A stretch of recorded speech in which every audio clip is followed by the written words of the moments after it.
오늘은 출애굽기 11장과 12장 말씀을 보고자 합니다. 그래서 오늘은 12장 1절로 해서 14절의 말씀을 우리가 함께 읽어보고 그리고 말씀을 나누겠습니다. 12장 1절로 해서 14절 말씀이 약간 분량이 많지만 우리가 천천히 해서 읽겠습니다. 여호와께서 애굽 땅에서 모세와 아론에게 일러 가라사대 이달로 너희에게 달의 시작 곧 해의 첫 달이 되게 하고 너희는 이스라엘 회중에게 고하여 이르라. 이달 열흘에 너희 매인이 어린 양을 취할지니 각 가족대로 그 식구를 위하여 어린 양을 취하되 그 어린 양에 대하여 식구가 너무 적으면 그 집의 이웃과 함께 인수를 따라서 하나를 취하며 각 사람의 식량을 따라서 너희 어린 양을 계산할 것이며 너희 어린 양은 흠없고 1년 된 수컷으로 하되 양이나 염소 중에서 취하고 이달 14일까지 간직하였다가 해질 때에 이스라엘 회중이 그 양을 잡고 그 피로 양을 먹을 집 문 좌우 설주와 인방에 바르고 그 밤에 그 고기를 불에 구워 무교병과 쓴 나물과 아울러 먹되 난로나 물에 삶아서나 먹지 말고 그 머리와 정강이와 내장을 다 불에 구워 먹고 아침까지 남겨두지 말. 남은 것은 곧 소화하라. 너희는 그것을 이렇게 먹을지니 허리에 띠를 띠고 발에 신을 신고 손에 지팡이를 잡고 급히 먹으라. 이것이 여호와의 유월절이니라. 내가 그 밤에 애굽 땅에 두루 다니며 사람과 짐승을 물어나고 애굽 나라 가운데 처음 난 것을 다 치고 애굽의 모든 신에게 벌을 내리리라. 나는 여호와로라. 내가 애굽 땅을 칠 때에 그 피가 너희의 거하는 집에 있어서 너희를 위하여 표적이 될지라. 내가 피를 볼 때에 너희를 넘어가리니 재앙이 너희에게 내려 멸하지 아니하리라. 너희는 이 날을 기념하여 여호와의 절기를 삼아 영원한 규례로 대대에 지킬지니라. 아멘. 네, 이제 11장과 12장은 출애굽기에서 거의 핵심적인 장이다라고 보게 되는데 재앙으로는 10번째 재앙이 내려지지만 그러나 사실 10번째 재앙이 아니고 이 한 재앙을 이제 말씀하는 거예요. 그래서 이 하나님의 실제적인 한 재앙이 이스라엘을 애굽에서 나오게 하는 그 역사가 이루어지게 하는 그 기록이 바로 오늘 볼 11장과 12장의 말씀입니다. 자, 그래서 먼저 11장 1절부터 우리가 한번 본문을 보겠습니다. 자, 여기 보면은 본문을 우리가 좀 같이 읽겠습니다. 1절 같이 읽습니다. 여호와께서 모세에게 이르시되 내가 이제 한 가지 재앙을 바로와 애굽에 내린 후에야 그가 너희를 여기서 보낼지라. 그가 너희를 보낼 때에는 여기서 정령 다 쫓아내리니. 여기 보면은 10번째 재앙이라고 말씀하지 않고 한 가지 재앙 이렇게 말씀했어요. 말하자면은 이 앞에 9가지 재앙이 있었는데 그 9가지 재앙까지 했는데도 바로가 말을 안 들어서 그래서 10번째 재앙으로 하나님이 내리시는 그런 방법이 아니다라는 거예요. 애초에 하나님은 이 한 가지를 생각하셨는데 그것이 지금 여기는 10번째로 나온 것이지만 실제로 하나님은 처음부터 그 한 가지를 생각하셨고 앞에 나온 9가지 재앙은 오히려 그 9번의 재앙을 통해서 바로의 강팍함을 드러내시고 그리고 하나님의 하나님 되심을 드러내시는 그런 기회로 삼으셨던 것이죠. 그리고 실제로 이스라엘이 출애굽하게 하는 그 역사는 이제 이 10번째지만 실제로 이 한 재앙을 통해서 하나님은 이스라엘로 바로의 수하에서 나오도록 그렇게 이제 계획하셨고 그렇게 역사하셨다라는 걸 보게 됩니다. 자, 그래서 이 앞에 보면은 이미 4장에서 하나님이 이 10번째 재앙인데 바로 나는 그 재앙을 내려서 이스라엘로 출애굽하게 할 것이다 라고 그렇게 말씀하신 적이 있어요. 4장 23절인데 내가 네게 이르기를 내 아들을 놓아서 나를 섬기게 하라 하여도 네가 놓기를 거절하니 내가 네 아들 네 장자를 죽이리라 하셨다 하라 하시니라. 모세에게 하나님이 지금 말씀하신 거예요. 바로에게 가서 그렇게 말하라. 그런데 보니까 이게 바로 오늘 우리가 볼 장자를 멸하는 재앙, 즉 10번째 재앙인데 사실은 그게 하나님이 처음부터 계획하신 재앙이었다라는 걸 보게 됩니다. 그랬을 때에 아까 여기 본문에 뭐라고 그랬냐면 마지막에 그가 너희를 보낼 때에는 여기서 정령 다 쫓아내리니, 다 쫓아낸다. 이전까지는 바로가 어떻게 했느냐면요, 처음에 뭐 너희 남정만 가서 너희 하나님께 절기를 지킬지니라 이렇게 말을 했고, 또 그 다음에는 너희 그런 부녀들과 아이들은 가되 여기 우양은 여기 두고 가라 또 이렇게도 얘기를 했고, 계속 바로가 이런 구실 저런 구실로 이스라엘을 잡아두려고 했는데 결국은 처음 하나님이 말씀하신 대로 내 백성을 보내라. 그건 단지 뭐 일부 남겨놓고 가는 것이 아니라 전체가 다 나가는 바로 그 모습. 이제 비로소 바로가 전체를 다 보낼 이제 그 마음으로 이제 하게 될 것이다라는 의미가 있습니다. 그래서 다 쫓아낸다. 다 나와야지 그것이 진정한 출애굽이 되는 거죠. 자, 4절 말씀 보겠습니다. 같이 읽습니다. 모세가 바로에게 이르되 여호와께서 이같이 말씀하시기를 밤중에 내가 애굽 가운데로 들어가리니 애굽 가운데 처음 난 것은 위에 앉은 바로의 장자로부터 맷돌 뒤에 있는 여종의 장자까지와 모든 생축에 처음 난 것이 죽을지라. 여기 하나님의 재앙은 애굽 전역에 내려지는 재앙입니다. 일부는 제외하고가 아니고 애굽 땅 전체에 내리는 재앙입니다. 그리고 여기 지금 장자, 즉 처음 난 것, 그것은 모두를 대표하는 대표자의 입장에 서 있는 겁니다. 그래서 처음 난 것을 죽인다라는 의미는 사실은 모두를 죽인다라는 의미를 내포하고 있는 겁니다. 하지만 이제 장자, 즉 대표자만 죽게 하겠다. 그렇지만 의미적으로는 장자만 죽었다 할지라도 애굽 전체가 죽은 거나 마찬가지가 되는 거예요. 장자라는 의미가 그겁니다. 그래서 하나님이 장자를 죽였다라는 것은 애굽 전체를 죽음에 처하게 했다, 이런 의미가 됩니다. 자, 그런 의미에서 우리가 좀 생각할 것이 있습니다. 우리가 다 죄인이기 때문에 우리가 원래 다 심판대 앞에 가야 되는 그것이 당연하지만 중요한 것은 그리스도가 우리의 대표자가 되어서 죽으신 거예요. 지금 애굽의 장자들이 애굽의 모든 사람들을 대표해서 죽었다고 우리가 보는 것인데 그리스도는 우리 모든 죄인을 대표해서 죽으신 거예요. 그래서 그리스도가 장자가 되신 거예요. 그걸 우리가 다른 말로 맏아들 이렇게 얘기를 하는 거예요. 자, 히브리서 2장 11절에 보면은 거룩하게 하시는 자와 거룩하게 함을 입은 자들이 다 하나에서 난지라 그러므로 형제라 부르시기를 부끄러워 아니하시고.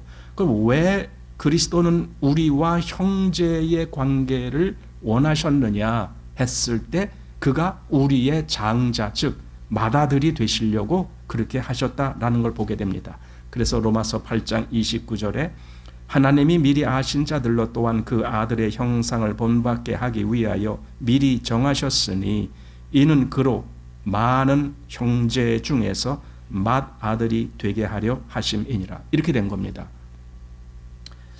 그러니까 그리스도가 비록 맏아들, 즉 대표자로서 죽임을 당했지만 의미적으로는 그 안에서 우리 모두가 죽은 것이에요.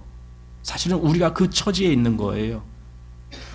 지금 애굽에 재앙을 내리실 때에 그 장자만을 멸하셨다 할지라도 죽음은 모든 가정 누구에게나 다 임한 것과 마찬가지로 그리스도가 우리의 대표자로 그렇게 죽임을 당하셨다라는 건 우리 모두가 주님과 함께 그 죽음에 처할 자였다라는 걸 의미하는 겁니다. 자, 하나님은 그런 의미에서 죽임을 당하신 우리 주님 안에 우리를 그래서 포함시키는 거예요. 그리스도의 죽으심에는 우리 모두가 그 안에 포함되어 있다라는 걸 보게 되는 겁니다. 그래서 우리도 그리스도와 함께 죽임을 당한 자로 여기는 거예요. 나도 그리스도와 함께 죽었습니다 라고 여기는 거예요. 왜냐하면 그리스도가 우리의 맏아들이 되셔서 그 죽음의 길로 가셨기 때문에, 그 죽음은 우리 모두에게 임할 죽음이기 때문에 그렇게 우리가 생각하게 되는 겁니다. 그래서 성경을 보면은 여기저기에서 우리가 그리스도와 함께 죽었다라는 내용을 말씀해 주고 있어요. 골로새서 2장 20절에는 너희가 세상 초등학문에서 그리스도와 함께 죽었거든 어찌하여 세상에 사는 것 같이 의문에 순종하느냐 그랬잖아요. 여기 그리스도인이라면은 당연히 이렇게 된 거야. 그게 뭐라고요? 세상 초등학문에서 그리스도와 함께 죽었다 이거죠. 이건 어떤 여기서 지금 설명을 하기 위해서 이 말씀을 한 것이 아니라 이것이 원칙이고 이것이 당연한 거다라는 의미에서 이 말씀을 하신 거예요. 그리스도와 함께 죽었거든. 너희는 그렇게 된 사람들 아니냐? 이제 이 말씀이죠. 또 로마서 6장 8절에 만일 우리가 그리스도와 함께 죽었으면 또한 그와 함께 살 줄을 믿노니 이거죠. 함께 죽었으면 그리스도와 함께 죽는다는 말씀. 그리고 디모데후서 2장 11절 mit보다 이 말이여 우리가 주와 함께 죽었으면 또한 함께 살 것이요. 이 원리 바로 이것이 왜 그리스도가 우리의 장자로 맏아들로 우리 모두를 대표해서 죽으셨기 때문에. 그런데 죽음만 대표자가 된 것이 아닙니다. 그의 부활도 우리의 모두의 대표자가 되신 거예요. 자, 로마서 6장 4절 그래서 이렇게 나옵니다. 그러므로 우리가 그의 죽으심과 합하여 세례를 받음으로 그와 함께 장사되었나니 이는 아버지의 영광으로 말미암아 그리스도를 죽은 자 가운데서 살리심과 같이 우리로 또한 새 생명 가운데서 행하게 하려 함이니라. 만일 우리가 그의 죽으심을 본받아 연합한 자가 되었으면 또한 그의 부활을 본받아 연합한 자가 되리라. 이렇게. 그러니까 정말 그리스도 안에서 우리가 다 포함된 거구나. 그것이 아까 말한 애굽의 장자를 죽이는 그 재앙을 통해서 이 재앙은 사실 애굽 온 땅 누구에게나 다 내려지는 재앙인데 대표로 장자들에게 그 재앙이 내려진 것처럼 주님이 우리의 대표자로 그렇게 하셨다. 자, 그래서 이제 이스라엘에게는 하나님이 그 유월절을 대대로 지킬 절기라고 그렇게 말씀하시는 거예요. 근데 그건 이제 우리에게도 역시 동일한 의미로 작용이 되는 거예요. 뭐냐면은 우리에게 있어서 유월절은 그리스도의 십자가의 죽으심, 그걸 우리가 우리의 유월절로 보는 거잖아요. 그래서 내가 그리스도와 함께 죽고 그리스도와 함께 다시 살았습니다 라고 하는 것이 여기 이스라엘은 그 유월절을 대대의 절기로 지켰듯이 우리 그리스도인들은 내가 그리스도와 함께 그렇게 죽고 다시 살아난 그 사실을 내 신앙의 전체 삶에서 대대로 나는 그걸 간직하게 되는 거예요. 그걸 잃어버릴 수가 없는 거예요. 자, 그래서 여기 그걸 그렇게 여기라라는 말씀이 있죠. 로마서 6장 10절입니다. 그의 죽으심은 죄에 대하여 단번에 죽으심이요 그의 살으심은 하나님께 대하여 살으심이니, 이 그리스도가 그렇게 하셨다. 이 말씀을 먼저 하는 거예요. 그런데 조금 아까 우리가 살펴본 말씀에 의하면 그리스도는 우리의 대표자로서 그렇게 하셨기 때문에 우리를 그리스도 안에 같이 포함된 자로 그렇게 여기신다는 거예요. 그렇다면 우리도 그리스도와 함께 그렇게 됐습니다. 이 말을 할 수가 있는 거기 때문에 우리는 그렇게 여기는 거예요. 그것이 11절입니다. 이와 같이 너희도 너희 자신을 죄에 대하여는 죽은 자요 그리스도 예수 안에서 하나님을 대하여는 산 자로 여길지어다. 어떻게 이걸 여깁니까? 그리스도가 그렇게 되셨기 때문에, 그리스도는 실제로 그가 죄에 대하여 단번에 죽으시고 하나님께 대하여 살아나셨기 때문에 나는 그리스도 안에서 같이 포함된 자입니다. 물론 내가 똑같이 주님과 함께 그렇게 십자가에 죽은 건 아니지만 나는 의미적인 면에서 당연히 그리스도와 함께 그 일에 참여할 자입니다. 이 믿음을 갖게 되는 거예요. 이게 여기는 거예요. 여러분, 여긴다는 이 말 속에는요 아주 묘한 신비로운 능력이 나타나는 거예요. 왜냐하면 그렇게 여기는 사람은 삶이 바뀌어지니까 그래요. 내가 정말 그리스도와 함께 죽었습니다. 그리고 다시 그리스도 안에서 살았습니다. 이 믿음이 있는 사람은 그의 삶 자체가 바뀌어지는 거기 때문에 아까 우리 찬송가 불렀듯이 그 변화가 놀라운 변화, 주 예수 내 마음에 들어와 계신 후 변하여 새 사람 되고, 근데 그 원래 가사는 아주 놀라운 변화가 있었습니다. 이렇게 말하는 것처럼 이게 주님과 함께 바로 그렇게 됐다라는 사실입니다. 그래서 이 내용을 우리가 지금 출애굽기 6월절의 그 모습을 보면서도 우리의 모습으로 그렇게 받아들이게 되는 겁니다. 자, 본문 이제 7절 같이 읽습니다.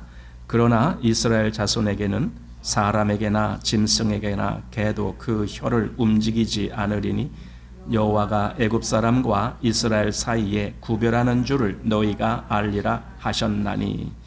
예, 여기 이제 여호와께서 애굽 사람과 이스라엘 사이에 구별하는 줄을 너희가 알리라 하겠습니다. 하나님은 심판을 내리시는 중에도 구별하신다. 예, 구별. 그러니까 모든 대상을 똑같이 다 심판이 아니고 그 중에 하나님이 구별하실 대상이 있다라는 걸 우리가 보게 되는 겁니다. 그리고 그 하나님의 이 심판 방법은 이 세상 끝에도 똑같습니다. 거기서도 하나님은 구별하십니다. 예, 특별한 심판입니다. 그런데 그 하나님이 그렇게 구별하게 하는 그 근거가 무엇인가? 무엇이 이렇게 하나님으로 하여금 심판을 구별하게 하는가? 그것은 피입니다. 이때는 어린 양의 피가 문에 발라졌기 때문에 하나님의 심판이 구별됐지만 실제로 우리에게는 그리스도의 피가 우리의 마음에 발라지는 겁니다. 이것이 그리스도의 피를 믿는 사람들에게 되어지는 역사입니다. 참 놀라운 겁니다. 그래서 우리에게 하나님이 말씀하신 그대로 내가 피를 볼 때에 너희를 넘어가리니 재앙이 너희에게 내려 멸하지 아니하리라 그랬거든요. 그 피가 그 모든 하나님의 재앙을 결정하는 거예요. 여기 재앙이 내릴 것인가? 아니면 여기 하나님의 영광이 임할 것인가? 그 피가. 그런데요, 아니 그리스도의 피는 이건 이론이 아닙니다. 그리스도의 피는 그냥 과거 역사가 아닙니다. 우리가 그리스도의 피가 내 안에서 그 증거가 되려면 이스라엘이 그 피를 문에다 발라놓은 것과 같이 내 마음에 그 피의 증거가 있어야 됩니다. 근데 그걸 누구한테 그런 증거가 있게 되느냐고요? 믿음의 사람에게만 가능합니다. 기독교는요, 논리의 종교가 아니에요. 이론의 종교가 아니에요. 그냥 지식의 종교가 아니에요. 기독교는요, 믿음의 종교예요. 이 믿음의 역사가 있어야 되는 거예요. 사람들이 논단하기를 좋아해요. 뭐 이런 거 저런 거 해서 말이 많아요. 그러나 우리가 묻고 싶은 것은 그거예요. 당신은 그걸 믿느냐 이거죠. 당신은 그걸 믿느냐? 당신은 그리스도의 피를 믿느냐? 안 믿으면은 당신은 기독교인 아니야. 이렇게 되는 거죠. 그리스도의 피를 믿는 사람은 그 마음에 피가 발리워지는 거나 마찬가지거든요. 그럴 때 우리가 영원한 나라에 넉넉히 들어가는 그 은혜를 주시죠. 그래서 베드로후서 1장 11절에 이같이 하면 우리 주 곧 구주 예수 그리스도의 영원한 나라에 들어감을 넉넉히 너희에게 주시리라. 누구는 심판으로 나가는데 누구는 영원한 나라에 들어가는 이 구별이 있는 거예요. 마지막 때 바로 그렇게 될 겁니다. 자, 그리고 이제 본문 여기 9절과 10절은 이제 어떤 기사가 있었다라는 것은 지금 요 현 시점에서 그렇게 기사가 있었다라는 내용이 아니라 이 9절 10절은 과거부터 지금까지 하나님의 그 모든 첫 번째 재앙부터 계속해서 있었던 그 모든 재앙을 의미하면서 말씀하신 거예요. 그래서 하나님이 그 기사를 더하셨지만 바로가 강팍하여 듣지 않았다라는 그 말씀. 그래서 여기 10절에 이렇게 나옵니다. 자, 시작. 모세와 아론이 이 모든 기사를 바로 앞에서 행하였으나 여호와께서 바로의 마음을 강팍해 하셨으므로 그가 이스라엘 자손을 그 나라에서 보내지 아니하였더라. 예, 이게 바로 이제 11장 마지막 절이 되는데 이스라엘 자손을 보내지 아니하였다라고 기록이 되어 있어요. 그런데 보세요. 하나님은 뭐라고 말씀하십니까? 내 백성을 보내라. 이건 다시 말하면은 내가 내 백성을 거기서 건져 나오게 할 것이다. 그 선포거든요. 바로에게 가서 그 선포를 하신 거거든요. 그러면은 하나님이 하실 일을 누가 막을 수 있겠는가? 지금 여기 바로가 이스라엘 자손을 그 나라에서 보내지 아니하였더라라고 지금 끝을 맺었지만은, 그러나 정말 이것이 얼마나 갈 수 있겠느냐고요. 하나님이 이제 때가 됐으니까 난 내 백성을 건져내겠다 하시면 그냥 끝이에요. 사람이 아무리 막아도요, 그건 막을 의미가 없는 거예요. 하나님이 하시겠다라고 하시면. 놀라운 거죠. 그래서 이제 12장으로 건너가면은 바로 그 모습이 보이게 됩니다. 12장이 바로 6월절 모습입니다. 다시 말하면 하나님의 위대한 약속이 응해지는 그 말씀이 나오는 장이 12장입니다. 그런데 그 약속의 핵심은 피예요. 피로 약속하시는 거예요, 하나님은. 그래서 내가 피를 볼 때에 너희를 넘어가리라, 이 약속을 하시는 겁니다. 자, 1절 보십시오. 자, 1절, 2절 시작. 여호와께서 애굽 땅에서 모세와 아론에게 일러 가라사대 이달로 너희에게 달의 시작 곧 해의 첫 달이 되게 하고. 자, 여기 이때도 날짜 계산하는 법이 있었을 거 아닙니까? 벌써 오래전부터 고대부터 그 1년을 어떻게 날짜를 계산하는지 그것들이 다 있었거든요. 그러니까 지금 출애굽할 때 그 시점에도 이미 그 당시에 말하자면 달력이 있었다 그 말이에요. 그런데 어떤 사람들은 이제 그때가 아마 민간력으로 본다라면은 7월쯤 됐을 것이다. 예, 7월. 그런데 7월이고 9월이고 그게 중요한 것이 아니라 이 달이 너의 첫 달이야. 한마디로 1월이야. 이제 이렇게 1월 달로 여겨라는 거예요. 이 말하자면은 1년에서 1월이라는 것은 그 해의 시작을 의미하는 거예요. 그러니까 이 달이 너에게는 새 달이야. 예. 그래서 아빕월, 예, 아빕월이라고 얘기를 해요, 히브리어에. 나중에 이제 그 바벨론 포로기 이후에는 그걸 또 니산월 이렇게 또 바꿉니다. 바꾸지만 똑같은 의미입니다. 1월이라는 개념입니다. 그래서 아빕월, 예. 그 이 달이 너희의 아빕월이 되게 하라. 예. 왜 그럽니까? 왜 그렇게 새 달이 되게 합니까? 이거는요, 새로운 역사의 시작을 의미하기 때문에 그래요. 과거에 있었던 것은 더 이상 너희에게는 관계가 없어. 그건 다 이제 지나간 거야. 그건 끝이야. 애굽에서의 너희의 그 모든 삶은 끝이야. 이제 애굽에서 나옴으로 인해서 이제는 하나님과 함께 새로운 역사의 시작이 이루어지는 것이다. 지금 이 말입니다. 그래서 너희의 달의 첫 달이 되게 하라. 지금 그 말씀입니다. 이것이 그리스도 안에 있는 자들에게 그대로 적용되는 말씀이죠. 고린도 후서 5장 17절에 그런즉 누구든지 그리스도 안에 있으면 새로운 피조물이라. 이전 것은 지나갔으니 보라 새 것이 되었도다. 이렇게 말씀하는 거예요. 새 것이라는 개념입니다. 그러니까 이스라엘도 애굽에서 나오는 그 날부터 새 달이 되고 그래서 새 것으로 그렇게 시작하는 겁니다. 자, 그런데 이제 그때 어떤 일이 있었는가? 여기 5절입니다. 시작. 너희 어린 양은 흠 없고 1년 된 수컷으로 하되 양이나 염소 중에서 취하고. 예. 여기 이제 왜 이런 것이 필요한가? 6월절 그냥 그들이 애굽에서 나오게는 할 수 없었는가? 하나님이 그냥 바로를 그냥 진노를 내리시고 애굽 사람들을 다 진노를 내리시고 그냥 이스라엘이 마음 편하게 터덜터덜 하면서 얼마든지 나올 수 있게 할 수 없으셨을까요? 하나님이? 그렇게 하실 수도 있으셨어요. 할 마음만 있으시다면. 근데 하나님은 그런 방법을 택하지 아니하셨어요. 그럼 어떤 방법을 택했느냐? 6월절 희생양의 피를 바르라는 그 방법을 택하셨던 거예요. 이게 하나님의 방법이에요. 그럼 그 방법을 택하신 이유가 있을 거 아닙니까? 예, 이유가 있습니다. 뭐 때문에 그 방법을 택하셨을까? 그것은 그리스도의 십자가를 상징하기 때문에 그리스도 장차 온 세상의 죄인을 사단의 권세에서 건지는 영적인 그 출애굽을 하는 그 역사가 있을 것인데 거기에 꼭 필요한 것이 죄를 사하는 그리스도의 피가 필요하기 때문에 그 예표로 보여주시기 위해서 여기 어린 양의 피를 문에 바르라 라고 그렇게 미리 말씀하셨던 겁니다. 그러니까 6월절에 나온 이 어린 양은 그리스도의 예표가 됩니다. 자, 고린도전서 5장 7절입니다. 우리의 유월절 양 곧 그리스도께서 희생이 되셨느니라. 보세요. 유월절 양이 그리스도다. 그러니까 그리스도, 유월절 양은 그리스도에 대한 예표로 그때 출애굽할 때 그때 보여주셨던 것이다 라는 의미가 되기 때문에 그렇습니다. 그런데 여기 어린 양은요, 흠 없고 1년 된 수컷으로 하되 그랬잖아요. 흠이 없어야 돼요. 어린 양은 흠이 있으면 어린 양의 역할을 할 수가 없어요. 흠이 없어야 되는 겁니다. 그런데 우리가 보는 우리의 그리스도께서 흠이 없어야 우리 죄를 사하실 수가 있는 거예요. 그리스도도 흠이 없으셨다고요. 그래서 히브리서 4장 15절에 우리에게 있는 대제사장은 우리 연약함을 체휼하지 아니하는 자가 아니요 모든 일에 우리와 한결같이 시험을 받은 자로 돼 죄는 없으시니라. 죄가 없다고요. 흠이 없는 거예요.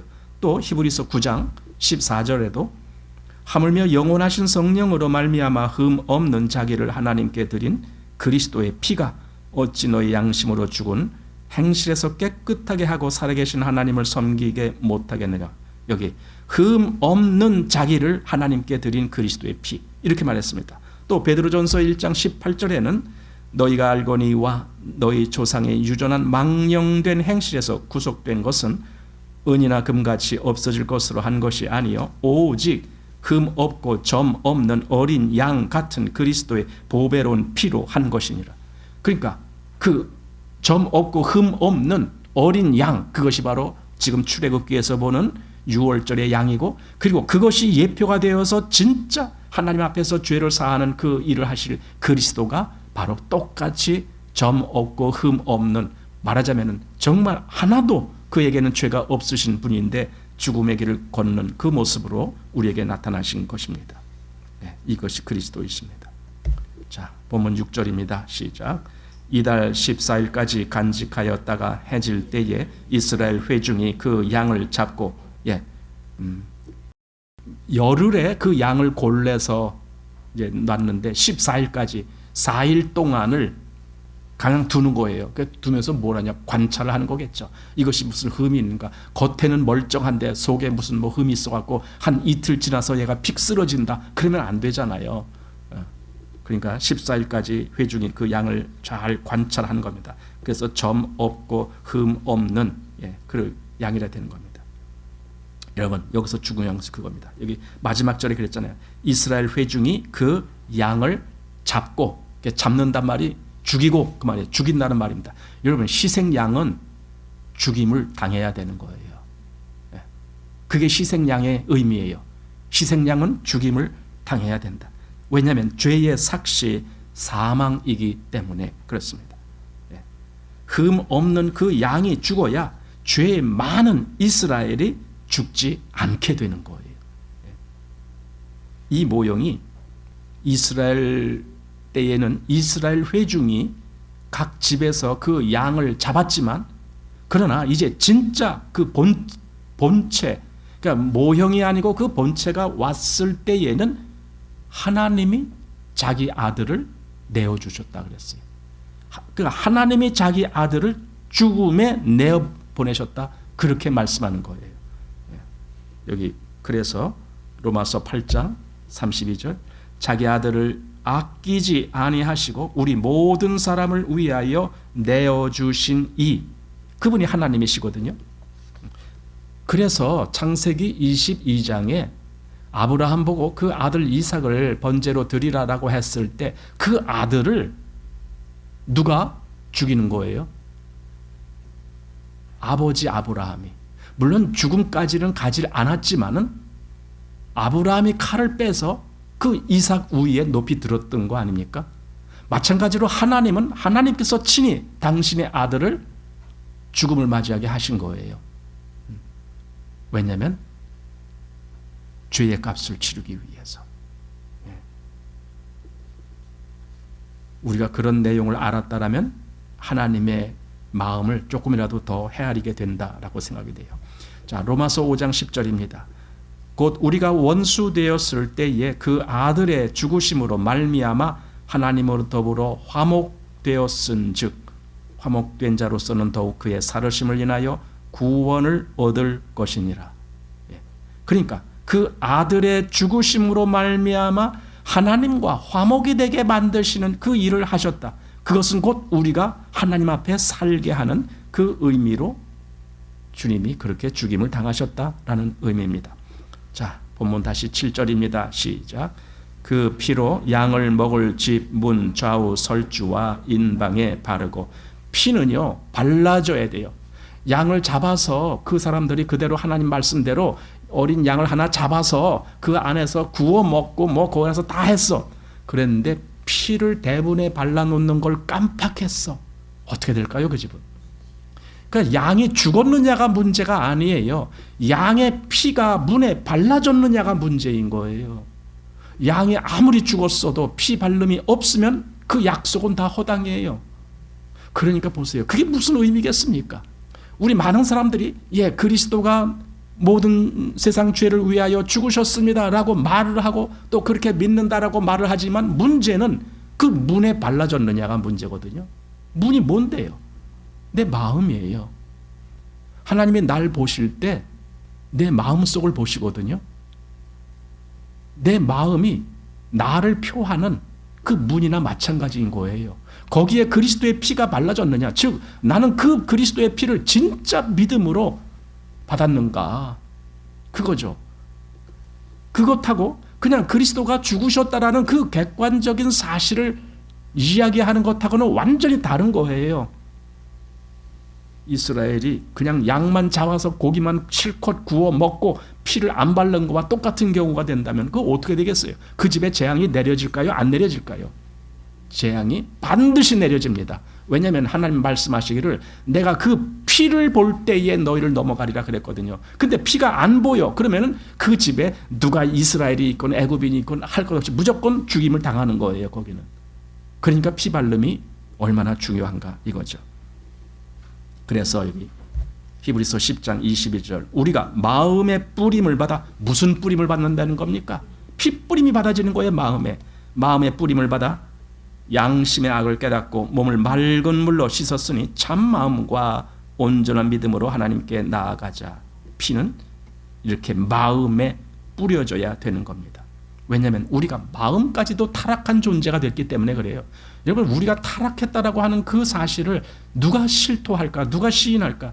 사실 많은 그리스도인들이 있지만 그들이 바로 그런 걸 시인할까요? 여러분, 진짜 그리스도인 아니고는 자기가 그렇게 죄인이다라는 걸 시인을 못해요. 할 수가 없어요. 안 돼요. 나오지가 않아요. 누가 날 보고 너 죄인이잖아 이렇게 얘기만 해도 괜히 화가 나요. 왜 내가 죄인이야? 이렇게 막 대들고 싶어요. 근데 진짜 그리스도는 맞아요. 내가 죄인이에요. 이 차이가 엄청난 차이. 이게 완전히 갈라놓는 차이예요. 하나님이 아까 구별한다 그랬잖아요. 누가 죄를 시인하느냐고요. 그건 전혀 죄의 시인이 없이 그리스도인이 흉내내는 사람들이 오늘날 너무 많기 때문에 이런 잘못된 선입견이 그들을 잘못된 길로 인도하는 그런 시대가 됐지만 분명한 것은 여기 그 피가 우리 마음에 뿌려져야 돼요. 바로 죄인의 마음에 뿌려져야 돼요. 왜냐하면 피 흘림이 없으면 사함이 없기 때문에 이거죠. 피 흘림이 없으면 사함이 없어요. 그래서 피가 반드시 내 마음에 뿌려져야 돼. 내 마음이 문제니까. 더러운 것은 내 마음에서부터 나오고 잘못된 것은 내 마음에서부터 잘못됐다라고 그랬으니까 그 마음에 뿌려져야 되는 문제입니다. 자, 한번 이런 생각을 해봐요. 만약에 이스라엘이 그 피를 대문에다 발라놓지 않았다. 그래도 하나님은 이 집에 이스라엘 백성이 사는지 이 집에 애굽 백성이 사는지 그거 구별 못 하실까요? 하나님은? 어떻게 생각하세요? 다 아시죠. 하나님 눈 감고도 다 아시죠. 아니 사람의 마음 속까지도 보시는 하나님이신데 그걸 그 집에 누가 있는지 그걸 모르실까요? 그러니까 피를 안 발라놨어도 그 집에 누가 살고 있는지는 다 아셔요. 그런데도 불구하고 그래 여기 이스라엘이 사니까 내가 이 집에는 재앙을 내리지 않겠어 이렇게 말씀하신 것이 아니라 반드시 피를 발라야 돼 이렇게 말씀하셨단 말이에요. 그러니까 이스라엘이냐 아니냐가 중요한 게 아니에요. 너가 그 말씀대로 하나님의 약속대로 어린 양의 피를 발랐느냐 요거예요. 이게 제일 중요해요. 믿음은 그렇게 믿어져야 되는 거예요. 그리스도의 그 피가 나에게 그렇게 중요한 의미로 발라졌느냐 이거죠. 그렇게 믿어져야만이 그가 진짜 하나님이 그래 내가 너를 그냥 넘어가겠다, 유월하겠다, 이렇게 말씀이 되는 것이지, 피발름도 없이 어떻게 그가 재앙을 물러가게 합니까? 안 되는 겁니다. 그래서 그 증거가 피가 발라진 건데요. 피가 발라졌다는 것은 실제로 내가 믿음의 위치에 있다는 증거입니다. 하나의 표징입니다. 믿음의 삶을 살게 하는 그 표징, 그게 내 마음에 피바름이 있는 거예요. 그는 그리스도를 증거하는 삶을 살게 되는 거예요. 로마서 10장 10절입니다. 사람이 마음으로 믿어 의에 이르고 입으로 시인하여 구원에 이르느니라.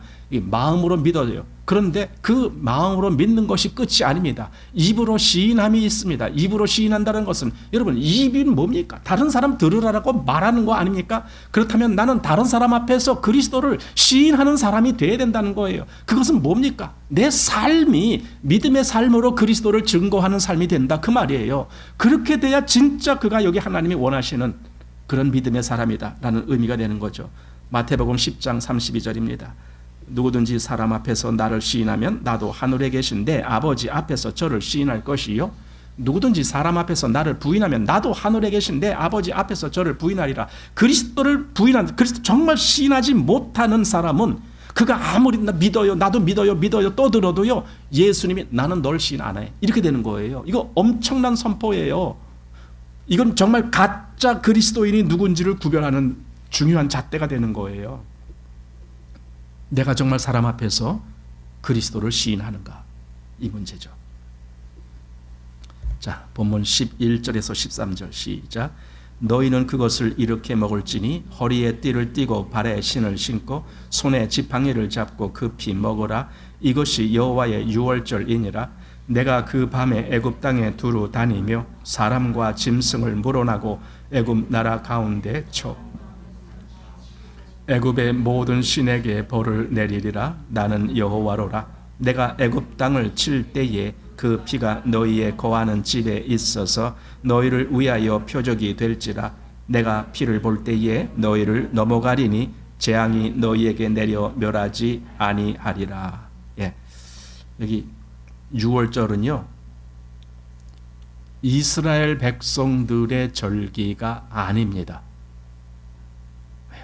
그럼 뭐겠습니까? 여호와의 절기라고 말씀했습니다. 백성들의 절기가 아니고 여호와의 절기, 지금 이렇게 말씀했습니다. 그 말이 무슨 뜻입니까? 여호와께서 제정하셨고 여호와께서 역사하시고 여호와께서 그 뜻을 이루시는 절기, 한마디로 하나님의 뜻에 의해서 진행되지고 결정되지는 절기, 그게 유월절이다, 이렇게 된 겁니다. 그렇다면 여호와의 유월절에 참여한다라는 것은 하나님께서 정하신 그 규례대로 해야 되는 거예요. 여기 앞에 무슨 규례가 많았습니다. 허리에 띠를 띠고 발에 신을 신고 손에 지팡이를 짚고 급히 먹으라, 이런 규례. 또 그 고기는 난로나 불에 삶아서나 먹지 말고 구워 먹으라, 이런 규례. 그 규례대로 해야 되는 겁니다. 거기에 또 쓴 나물과 아울러 무교병과 같이 그렇게 급히 먹는 그 규례대로 해야 되는 겁니다. 왜 그러느냐? 그게 하나님의 유월절이기 때문에, 하나님이 정하신 것이기 때문에 사람이 임의로 할 권리가 없다, 그 말입니다. 그러니 이게 얼마나 중요합니까? 왜 그렇게 급히 먹어야 됩니까? 금방 떠날 준비를 하는 거예요. 유월절은요, 우리로 하여금 내가 지금까지 있었던 이 세계를 떠나게 만드는 그 능력의 역사가 유월절입니다. 그러니 유월절 먹을 때는 허리에 띠를 띠고 발에 신을 신고 지팡이를 짚고 그리고 먹어야 되는 거예요. 그냥 언제든 먹자마자 땡, 옛날에 그랬어요. 제가 군대에 있을 때 그 팀 스피릿 훈련이라고 옛날에 그것이 있었어요. 제가 있을 때 이제 그때 하고 그 다음에 끝났어요. 그 팀 스피릿은 없어졌는데, 그때 이제 팀 스피릿 하면은요, 저는 이제 포병에서 근무했기 때문에 포병은요, 그 훈련할 때 이제 차를 타고 가다가 그다음 겨울에만 해요. 겨울에 논바닥 다 다니면서 논에다가 포를 쫙 이렇게 펴놓고 이제 하다가 갑자기 이제 명령이 떨어져요. 진지 이동. 그러면 빨리 챙겨갖고 또 명령한 대로 가야 돼요. 그런데 어떤 때는요, 밥 먹는 중에 명령이 떨어져요. 어떻게 했겠어요? 그럼 잠깐 기다려요. 우리 먹던 거 다 먹고. 그렇게 할 수 있을까요? 아니에요. 밥 먹는 중에 명령이 떨어지면요, 다다닥 다 챙겨갖고 그냥 먹던 거 그냥 놔두고 싸갖고 그냥 가야 돼요. 가서 다시 먹든지 해야 돼요. 왜냐면은 그게 명령이니까. 하나님의 명령이라면 우리는 어떤 식으로 받아야 될까? 발에 신을 신고 급히 급히 떠날 준비를 하고, 지금이다 그러면 언제든지 떠날 준비를 하고, 그렇게 즉 현재의 위치에서 금방 떠날 만한 그런 마음 자세로 6월절 어린 양의 고기를 먹는 것이다 라는 겁니다. 자, 여기 요한복음 6장 53절 보면은 예수께서 이르시되 내가 진실로 진실로 너희에게 이르노니 인자의 살을 먹지 아니하고 인자의 피를 마시지 아니하면 너희 속에 생명이 없느니라. 이 모습, 어린 양의 그 고기를 불에 구워 먹었다라는 것은요, 사실 여기서 이 모습이에요. 그리스도를 나는 먹는 거예요. 먹었다라는 것은요, 그리스도가 내 안에 모든 음식은 내 안에 흡수되고 내 안에 모든 힘이 되고 에너지가 되고 전부 그렇게 되는 거 아닙니까? 나는 그리스도를 먹었다. 그럼 실제로 나에게서 나타나는 모든 힘은 그리스도가 역사하는 거가 되는 거겠죠. 이스라엘과 하나님 간의 이 연결 통로가 있는데 그게 바로 문에 바른 피예요. 왜냐하면 하나님은 그 피를 보신다는 거예요. 이스라엘은 그 피를 발라놓고 하나님은 그 피를 보고, 그러니까 피를 통해서 이스라엘과 하나님과의 이 신뢰가 되는 거예요. 피가 없으면은 다 깨지는 거예요. 이것이 하나님과 이스라엘 간의 문제입니다. 그래서 내가 그 피를 볼 때에 너희를 넘어가리라, 이 말씀은 하나님의 약속의 말씀이었던 거예요.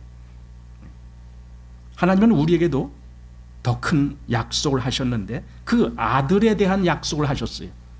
이스라엘에게는 그 피에 대한 약속이었지만 우리에게는 그 아들에 대한 약속이 있습니다. 로마서 1장 2절에 이 복음은 하나님의 선지자들로 말미암아 그의 아들에 관하여 성경에 미리 약속하신 것이라. 아들에 대하여 약속하셨다. 무슨 약속을 하셨단 말인가요? 요한복음 3장 36절, 아들을 믿는 자는 영생이 있고 아들을 순종치 아니하는 자는 영생을 보지 못하고 도리어 하나님의 진노가 그 위에 머물러 있느니라. 이거죠. 영생, 생명의 약속을 하신 거예요. 아들을 통해서 생명의 약속을 하신 거예요. 그게 하나님이 하신 일입니다. 요한일서 2장 25절에도 그가 우리에게 약속하신 약속이 이것이니 곧 영원한 생명이니라. 이 약속을 하셨다고요, 하나님이. 그래서 그 약속을 믿는 사람에게는 무엇이 있느냐? 그 안에 증거가 있게 돼요, 마음속에.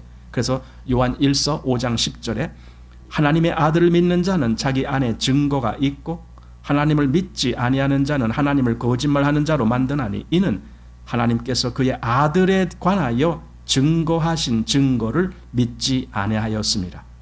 또 증거는 이것이니 하나님이 우리에게 영생을 주신 것과 이 생명이 그의 아들 안에 있는 그것이니라. 그래서 결론으로 아들이 있는 자에게는 생명이 있고 아들이 없는 자에게는 생명이 없느니라. 이거죠. 이거 아들로 말미암아 생명이 있기도 하고 또는 없기도 하고 이렇게 되는 겁니다. 이 증거, 이게 믿음의 사람들에게 주어지는 증거이죠. 자, 그다음에 하나님이 여기 아까 내가 피를 볼 때에 너희를 넘어가리니 라는 말씀을 하셨어요. 피를 볼 때에 너희를 넘어가리라. 하나님의 재앙이 내릴 것인지 아니면은 재앙이 그냥 피하여 지나갈 것인지에 결정할 수 있는 유일한 근거는 피라고 지금 하나님이 말씀하시는 거예요. 하나님이 우리 죄를 사하셨잖아요. 용서하셨잖아요. 그래서 우리를 하나님이 구속하셨거든요. 그래서 하나님이 우리에게 생명의 약속을 주셨거든요. 그래서 우리를 이제 그 죄에서부터 자유자다라는 선포를 하셨다고요. 그리고 하나님의 그 영원한 나라로 우리를 들어가게 하시기로 약속하셨다고요. 우리는요, 하나님께서 그렇게 하신 약속을 믿는 거예요. 하나님과 우리의 관계는 하나님의 하신 약속을 통해서 우리의 믿음이 반응을 해서 하나님과 맺어지는 신뢰예요. 그게 하나님과 우리와의 관계입니다. 성경은요, 모든 사람이 죄인임을 말씀하잖아요. 모든 사람이 죄를 범하였음에 그랬잖아요. 하나님은 그래서 온 세상의 그 모든 죄에 대한 값을 치르게 하셔야 됩니다. 그래야 공의로운 하나님이 되는 겁니다. 모든 사람이 다 죄인이라면 모든 사람에게 그 죄의 값을 치르게 하셔야만이 하나님의 공의가 맺어지는 겁니다. 그런데 그렇다면 애굽 전체에서 모든 사람이 다 죄인이거든요. 그럼 애굽 전체의 그 심판을 골고루 내리게 하셔야만 되는 거거든요. 이스라엘이라고 해서 거기서 열애가 될 수 없어요. 왜냐하면 이스라엘도 죄인이니까 똑같이. 그런데 무슨 일로 이스라엘에게는 죽음이 임하지 아니하셨는가? 사실은요, 이스라엘에게도 죽음이 임했습니다. 이걸 알아야 돼요. 그게 뭐예요? 어린 양. 사람이 죽을 걸 양이 대신 죽었다. 이거 하나 다른 겁니다. 이스라엘 집에도 죽음이 있었고 애굽 집에도 죽음이 있었습니다. 애굽 집에는 장자가 실제로 죽었지만은 이스라엘 집에는 어린 양이 대신 죽었습니다. 그게 차이 나는 거예요. 그럼 이스라엘은 어떻게 그런 대신 죽는 일이 있게 됐습니까? 하나님이 약속하셨기 때문에, 그 약속대로 이스라엘이 유월절을 그렇게 지켰기 때문에, 그러니까 약속에 의해서 대속이 효과가 있는 거예요. 약속을 믿지 아니하는 사람은 자기가 직접 죽임을 당해야 돼요. 그게 영원한 심판이에요. 왜? 약속을 안 믿었잖아. 이렇게 되는 거죠. 그래서 내가 피를 볼 때에 너희를 넘어가리라. 이렇게 한 약속. 그 집안에 있었던 그 사람들은 그에게 재앙이 내릴 것인지 아닌지에 대한 유일한 기준은 하나님께서 그 피를 보시느냐 아니면 피가 없는 걸 보시느냐, 피가 있는 집을 보시느냐 없는 걸 보시느냐, 이거 그 차이 때문에 재앙이 내리기도 하고 내리지 않기도 하고 하는 겁니다. 이건 사람의 문제가 아닙니다. 하나님의 문제십니다. 하나님이 보실 그 하나님의 눈에 어떻게 보이는지 바로 그것이 문제입니다. 우리가 믿음 안에서 그리스도의 피 흘리심을 우리에게 얼마나 큰 보장이 되는지를 그걸 믿고 있다면 하나님이 우리에게 재앙으로 오시지 않을 것이다 라는 이 확신을 갖고 사는 거예요. 믿음의 사람은 그 확신이 있는 거예요. 왜? 그리스도의 그 피에 대한 믿음이 확실할 때 하나님은 결코 나에게 그 재앙이 임하게 하시지 않는구나. 그리스도 피 때문에 이 믿음으로 사는 겁니다. 바로 이 믿음을 갖고 사는 사람은요, 여기 이스라엘 집안에 이미 그 재앙이 내려진 걸로 선포하는 것처럼, 즉 양이 죽어서 피를 발라놓은 것처럼 이미 그리스도를 그렇게 믿는 사람 안에는 그 피 바름이 있는 거예요. 그래서 아까 피는 우리 마음에 발라지는 것이다 라고 말을 했던 겁니다. 바로 이것이 하나님의 공의입니다. 자, 본문 14절 시작. 너희는 이 날을 기념하여 여호와의 절기를 삼아 영원한 규례로 대대에 지킬지니라. 유월절은요, 한 번 지내고 끝, 이게 아니고 대대에, 그 당시의 사람은 물론이거니와 그 후손들 대대에, 한마디로 이 유월절은 영원한 하나님의 약속으로 그렇게 지켜야 된다라는 겁니다. 아니, 우리 다 애굽에서 나왔고 이제는 또다시 출애굽할 필요가 없는데요. 예, 그래도 그들은 유월절을 계속 지켜야 되는 거예요. 우리가 그리스도로 말미암아 죄에서 사함을 받고 우리가 심판에서 사함을 받았다 할지라도 우리 안에는 계속해서 그리스도의 피가 우리 마음을 적셔놓고 있는 거예요. 그 믿음으로 사는 거예요. 우리는 날마다 새롭게 그리스도와의 이 관계가 성립이 되는 겁니다. 그래서 우리는 그리스도의 그 십자가를 잊을 수 없는 거죠. 자, 15절 시작. 너희는 7일 동안 무교병을 먹을지니 그 첫날에 누룩을 너희 집에서 제하라. 무릇 첫날부터 7일까지 유교병을 먹는 자는 이스라엘에서 끊쳐지리라. 유월절은요, 하루면은 끝나요. 하룻밤에 유월절 예식이 다 끝나는 거예요. 그리고 그날 밤에 그냥 나오게 되는 겁니다. 사실은 그 다음날 새벽에 나오는 건데, 그게 유월절입니다. 그런데 무교절은요, 하루에 끝나는 것이 아닙니다. 7일 동안을 계속하는 겁니다. 의미가 다릅니다. 유월절은요, 애굽 땅에서 지키는 절기였습니다. 그러나 무교절은요, 어떻게 해요? 유월절 지내면서 애굽에서 나왔잖아요. 그러니까 애굽에서 나와서 이제는 광야에서 무교절을 지키는 거예요. 그러면은 보세요. 유월절은 애굽에서 그렇게 했지만 무교절은 광야에서 광야에서 그럼 도대체 뭘 어떻게 하는 건가? 거기서 하나님과 함께 하는 거예요. 광야에서. 이게 다른 겁니다. 그렇기 때문에 우리가 유월절은 내가 애굽에서 지켰던 것처럼 내가 정말 사단의 권세에서 하나님의 이 기적 같은 은혜와 그 그리스도의 피로 말미암아 죄 사함을 얻어서 구속함을 얻는, 이것은 정말 애굽에서부터 나오는 그 순간, 그러니까 그것은 애굽에서의 문제입니다. 그러나 내가 나온 후에는 7일 동안을, 여러분 7이라는 개념은 단순히 날짜의 7일의 문제가 아니라 어떤 기간의 충만한 수를 의미하는 거고 완전한 수를 의미하는 것이기 때문에 이 7일이라는 기간은 애굽에서 나온 사람의 그 전체 삶을 대표하는 7일이다, 이렇게 보게 되는 거예요. 내가 그리스도로 말미암아 사단의 권세에서 건짐을 받았다라면 내 나머지 모든 삶을 7일이다라고도 말하는 거예요. 근데 그 7일 동안을 어떻게 지내는 겁니까? 뭘 먹어요? 무교병을 먹어요. 그 7일 동안 너희 집에 누룩도 있게 하지 말라라고 그랬습니다. 그렇게 지내는 겁니다. 그리스도인은 그래서 하루하루를 하나님이 주신 그 말씀대로 거룩한 삶을 지향하면서 살게 되는 거예요.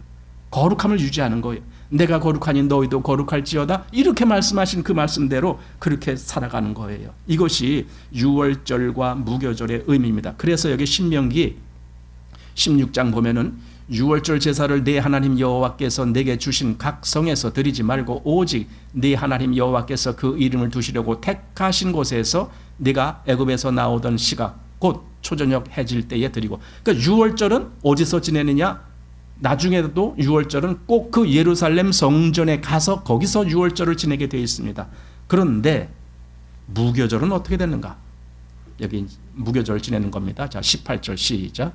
정월에 그달 14일 저녁부터 21일 저녁까지 너희는 무교병을 먹을 것이요 7일 동안은 누룩을 너희 집에 있지 않게 하라. 무릇 유교무령을 먹는 자는 타국인이든지 본국에서 난 자든지 물어나고 이스라엘 회중에서 끊쳐지리니 너희는 아무 유교물이든지 먹지 말고 너희 모든 유하는 곳에서 무교병을 먹을지니라. 자, 무교병 즉 무교절을 지키는 것은 어디서 지킵니까?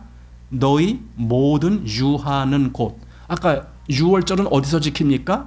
예루살렘, 하나님의 이름이 있는 그곳에서. 이렇게 차이가 나는 겁니다. 왜 그럽니까? 너희 모든 사는 곳, 너희 모든 유하는 곳이라는 개념이 바로 이게 그리스도인의 삶을 의미하는 것이기 때문에 그렇습니다. 무교병은 거기서 먹는 겁니다. 거기서 유월절이 지켜져야 되는 겁니다. 바로 이것이 그리스도인의 삶이 되는 그것이 무교절이다라고 그렇게 우리가 보는 겁니다. 자, 오늘은 여기 20절까지 우리가 함께 본 걸로 하고 다음에 요 21절부터 이어서 사실은 21절부터 한다 그래도 사실은 앞뒤 왔다 갔다 하면서 보기 때문에 꼭 21절부터 한다기보다는 그냥 전체를 이렇게 또 볼 겁니다. 그래서 오늘은 여기 20절까지 한 것으로 그렇게 보겠습니다.